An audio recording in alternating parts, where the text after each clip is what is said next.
મિત્રો, ગુજરાતમાં બીજા નંબરનું સ્થાન ધરાવતી આ રથયાત્રા અત્યારે હું અંજારમાં છું અને અંજારમાં 41 વર્ષથી અવિરતપણે રામનવમીના જે રથયાત્રાનું આયોજન કરવામાં આવતું હોય છે, તો શું છે આ વખતની રૂપરેખા અને શું છે આ રામનવમીમાં કેટલા ફ્લૂટ હશે કે કેટલી ઝાંકી હશે એ જાણવાનો પ્રયાસ કરશું।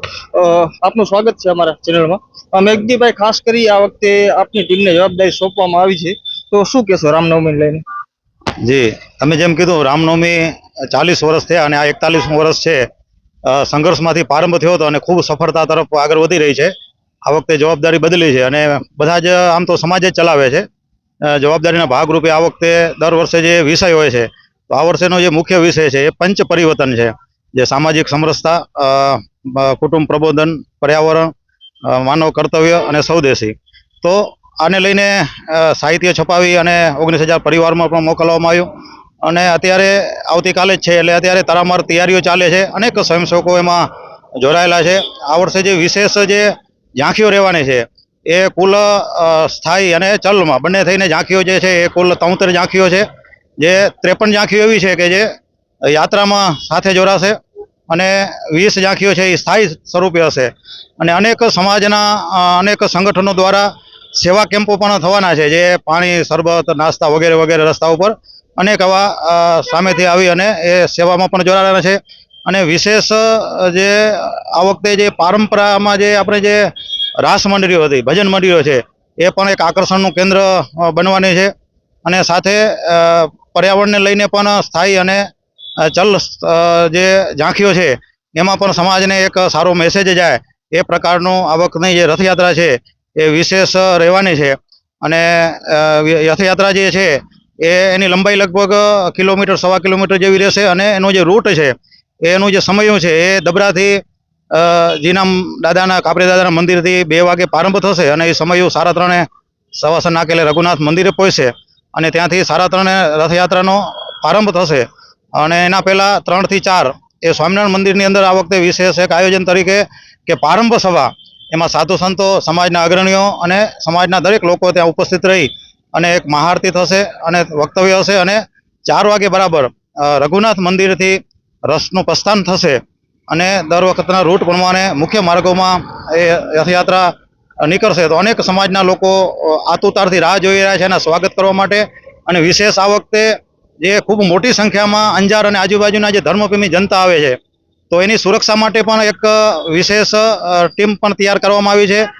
પોલીસ ખાતું તો હોય છે, પણ સાથે સાથે એને કોઈ તકલીફ ન થાય, એને પાર્કિંગ વ્યવસ્થા, એને રસ્તામાં આવીને ક્યાંય ખીચા કાતરો કે એનો સાવધાન માટે એની પણ એક ટીમ દ્વારા સતત માથે એનો વ્યવસ્થા રહેશે અને એ બનાવ ન બને એની પણ ખાસ ધ્યાન રાખવામાં આવશે। તો આ પ્રકારે આ વખતે વિશેષ બધી જ જ્યાં જ્યાં એવું લાગ્યું છે કે ગયા વર્ષમાંથી શીખ લેવા જેવું, એ શીખ લઈ અને કાર્યકર્તાને વારંવાર મળી અને એની માર્ગદર્શન, એની ટીમ તૈયાર થઈ રહ્યો છે। દીપજીભાઈ, ખાસ કરી અત્યારે આપણે જ્યાં ઊભા છીએ, કાલ સાંજના સમયમાં તો અહીંયા પગ મૂકવાનો પણ જગ્યા નહીં હોય, આખું અંજારને શણગારવામાં આવ્યું છે, તો કેટલા તમારા અનુમાન પ્રમાણે કેટલા? હા, આમ તો અંજારને દર વખતે સજાવવામાં આવે છે અને આ વર્ષે વિશેષ દર વખતે અલગ અલગ લાઇટિંગ હોય છે, તો આ વખતે ખૂબ ભવ્યતાથી લાઇટો, વાવટાઓ છે, ઝંડીઓ છે, એનાથી સજાવવામાં આવ્યું છે। અને તમે જેમ કીધું કે રથ જે બપોરે નીકળે ને અહીંયા સાંજનો સમય આવે છે, એટલે અહીંયા જે મુખ્ય દેવરિયા નાકુંથી લઈ અને ગાયત્રી 4 રસ્તા સુધી ખૂબ મોટી સંખ્યામાં લોકો આવતા હોય છે।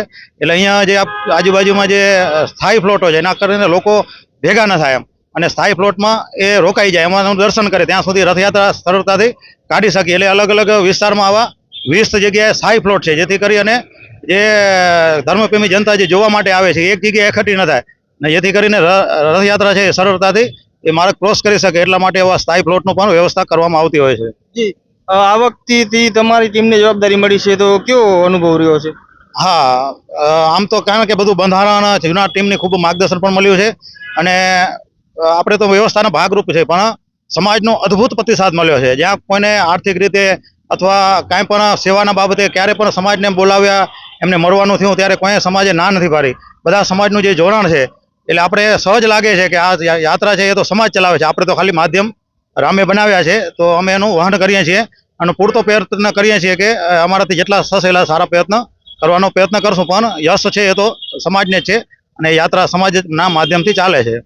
મેઘજીભાઈ કેવું લાગે છે કારણ કે ગુજરાત નંબરમાં બીજા નંબરનું સ્થાન ધરાવે છે અંજારની રથયાત્રા તો કેવું? હા, એક તો વ્યક્તિગત એવું ફિલિંગ થાય છે કે ખરેખર આપણે સદભાગ્ય છીએ કે ગુજરાતની બીજા નંબરની એ રથયાત્રા છે અને એમાં સેવા કરવાનો લાભ મળ્યો છે અને એને વધારે સફળતાથી કે હજી વધુમાં વધુ એમાં શું સારું કરી શકાય, હજી આપણે સમાજ જે આટલો બધા ઉત્સાહથી જે લાખોની સંખ્યામાં જે આવે છે એને કાંઈ ને કાંઈ દર વર્ષે એક નવો મેસેજ, એક નવા કાંઈક અહીંયાથી પ્રેરણા લઈ અને પોતાના જીવનમાં ઉતરે એવો કાંઈ ને કાંઈ એવો પ્રયત્ન કરવાનો પણ અંદરથી ભાવ પ્રગટ થાય છે અને સમાજ પણ એવું ઘણું બધું આપણે દિશા દર્શન કરતું હોય છે. તો બને એટલું અમે આમાં પ્રયત્ન કરીએ છીએ.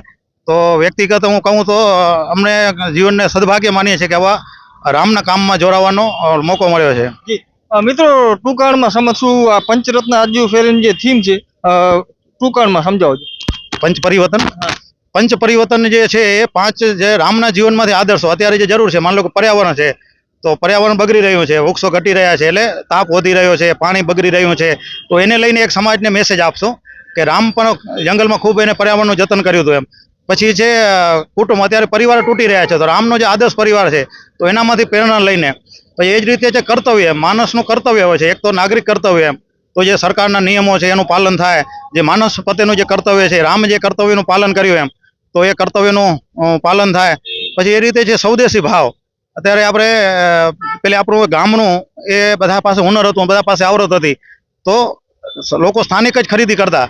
અત્યારે નાના વેપારી છે એક અને મોટા વધી રહ્યા છે તો ફરીથી આપણે સ્વદેશતાનો ભાવ જ પ્રગટ થાય તો એ સ્વદેશી વિચાર પણ લોકોમાં ચાલે. તો આ પ્રકારે 5 પરિવર્તન છે એ સમાજમાં રામના જીવનમાંથી એના પુસ્તકો બનાવીને 19,000 પરિવારમાં તો પહોંચાડે છે, પણ ઝાંખીમાં ક્યાંય ને ક્યાંય એનું દર્શન થશે અને લોકો એમાંથી પ્રેરણા લઈ અને પોતાના જીવનમાં ઉતારશે એવી અપેક્ષા પણ છે.